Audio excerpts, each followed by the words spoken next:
ფინანსების სფეროში სამუშაო პროცესები და ეტაპები შეიძლება დაიყოს ბევრნაირი კრიტერიუმის მიხედვით, თუმცა დღევანდელ ჩვენს ვიდეოში მინდა რომ ვისაუბრო ორ მთავარ ეტაპზე. პირველი ეტაპი ეს არის მონაცემების დამუშავება Excel-ის სხვადასხვა ფორმულების გამოყენებით, ხოლო მეორე ეტაპი არის უკვე დამუშავებული მონაცემებისთვის პრეზენტაბელური იერსახეს მიცემა. დღევანდელი ჩვენი მაგალითი ზუსტად ამას ასახავს, როგორც ხედავთ, აქ გვაქვს მოცემული ფინანსური ანგარიშგების ერთ-ერთი კომპონენტი, ეს არის ბალანსი.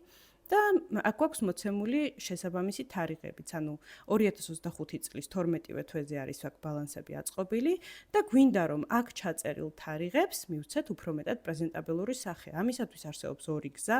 პირველი გზა, რომელიც დღევანდელი ჩვენი ვიდეოს მთავარი თემა არ არის და სხვა დროს ვისაუბრებთ ამაზე უფრო სიღრმისეულად, ეს არის home chart-ში მოცემული ფორმატები, კიდევ უფრო მრავალფეროვნებისთვის შეგვიძლია რომ ავირჩიოთ more number ფორმატები, ხოლო მეორე ვარიანტი არის ფორმულის გამოყენებით დაფორმატება სხვადასხვა მონაცემის.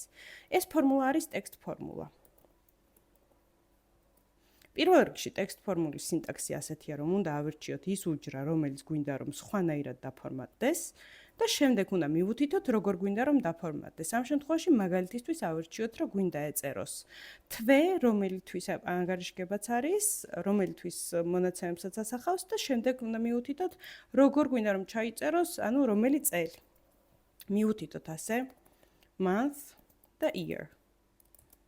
და როგორც ხედავთ, ჩაიწერა ასე, ანუ თვე ჩაიწერა სიტყვიერად და წელი ჩაიწერა უკვე რიცხობრივად და რომ გადავავრცელებთ შესაბამისად, ნახავთ უფრო მეტად პრეზენტაბელური სახით ჩაწერილ თვეებს და წლებს.